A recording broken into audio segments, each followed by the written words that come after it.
ভালোবাসি জান। আমার কানের কাছে হঠাৎ এমন কথা শুনে চমকে পিছনে ফিরে দেখি আরিফ ভাই আমার দিকে ঝুঁকে রয়েছে। আরিফ ভাই এ কথা বলছে। আমার বিশ্বাস করতে না পেরে অবাক হয়ে জিজ্ঞাসা করলাম, আরিফ ভাই আপনি আমাকে বলছেন?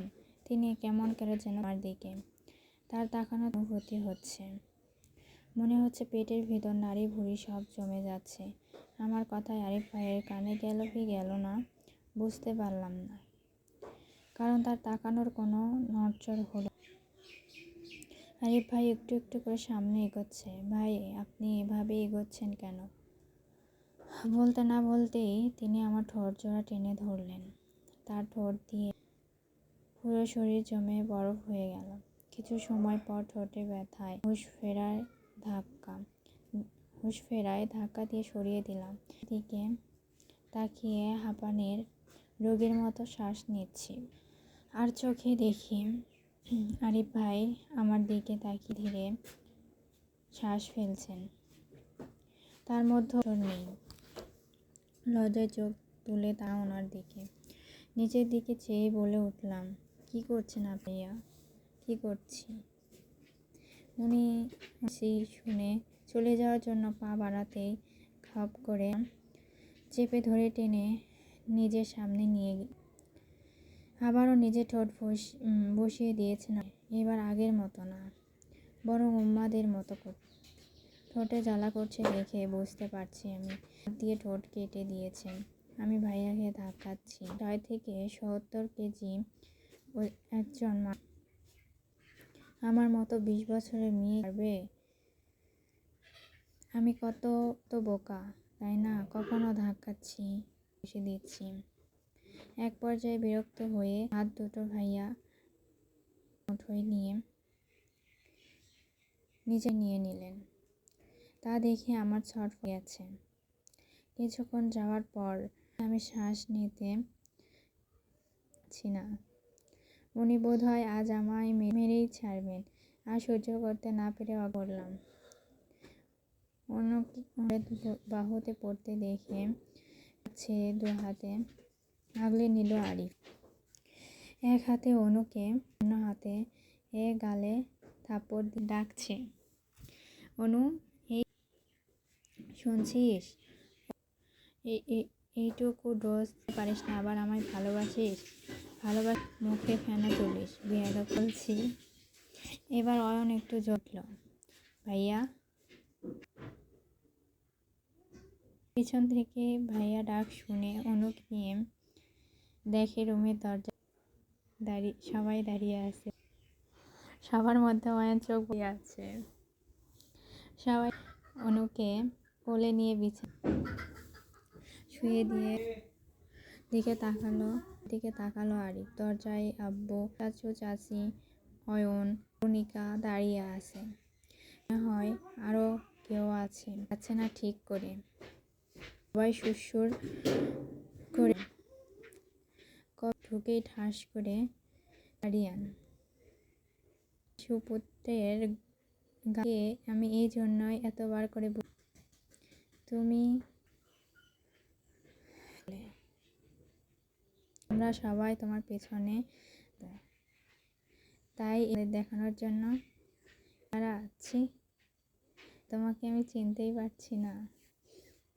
রেগে হুড়ি উঠছেন আরিয়ান চৌধুরী। কি ছেলের কর্ম ছোট ভাইয়ের সামনে চলছে পারছেন না।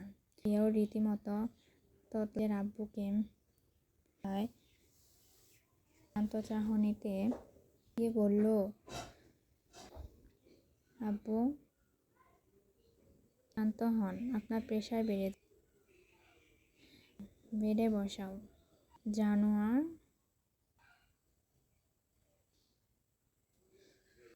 তুমি আমায় শান্ত করে। বেগম ভয়ে এতক্ষণ চুপ ছিল। উনি ধীর আপনি একটু শান্ত হন আরিফের আব্বু, চলুন বাহিরে চলুন। আগে শান্ত হন, তারপর যা বলার বলবেন। শাহিদা বেগম নিজের স্বামীকে টেনে নিয়ে রুম থেকে বের হয়ে গেলেন। বড় ভাইয়ের পিছু পিছু আয়ান চৌধুরীও চলে গেলেন। শিউলি বেগম একবার মেয়ের দিকে তাকিয়ে দেখলেন মেয়েকে বিছানা শুয়ে কম্বল টেনে দিয়েছে আরিফ। মেয়ের দিক থেকে চোখ সরিয়ে আরিফের দিকে তাকালেন। এবার আরিফ নিজের দিকে তাকিয়ে দেখে তিনি বের হয়ে গেলেন রুম থেকে। সবাই চলে যাওয়া দেখে অয়ন, আতিফ, অরুণিকা কাচুমাচু করে একজন অন্যজনের দিকে তাকাচ্ছেন বারবার।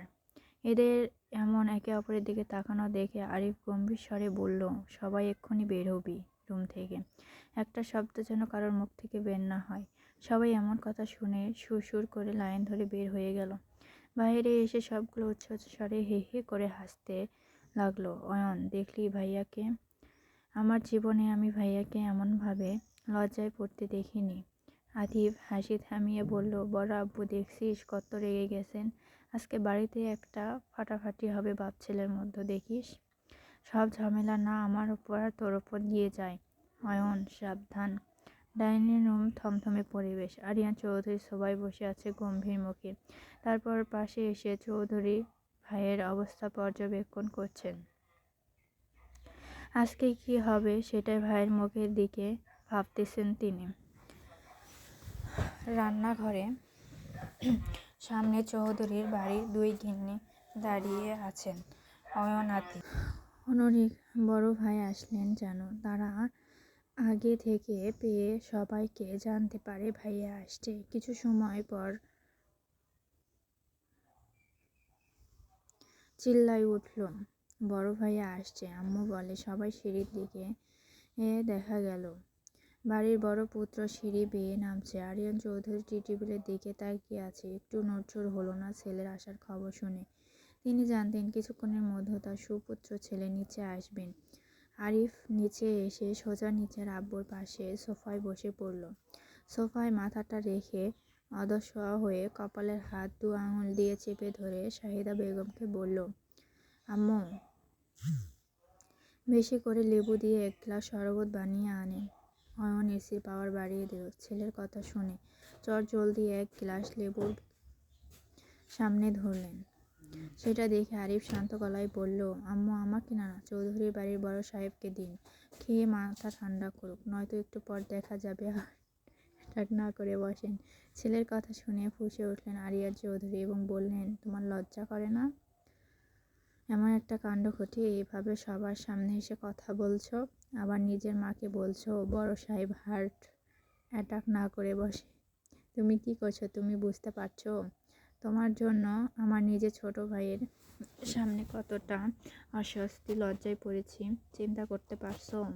তুমি আমায় কি অপমানটাই না করলে নিজে জেদের বসে? আমার এইটুকু বাচ্চা মেয়ের সাথে তুমি এটা কি করতে পারলে? বলে আরেকটা চড় মেরে বসলেন নিজের ছেলের দিকে। মাথা নিচু করে বসে বাবার কথা শুনলো এবং চড় খাইলো। একবার চোখ তুলে তাকালো, তা দেখে আরও রেগে গিয়েছেন। রেগে মেগে গর্জে উঠলেন, তুমি এক্ষুনি এই বাড়ি থেকে বের হয়ে যাও। তোমাকে আমার চোখের সামনে দেখতে ইচ্ছা করছে না। বের হও বাড়ি থেকে, বেয়াদব ছেলে।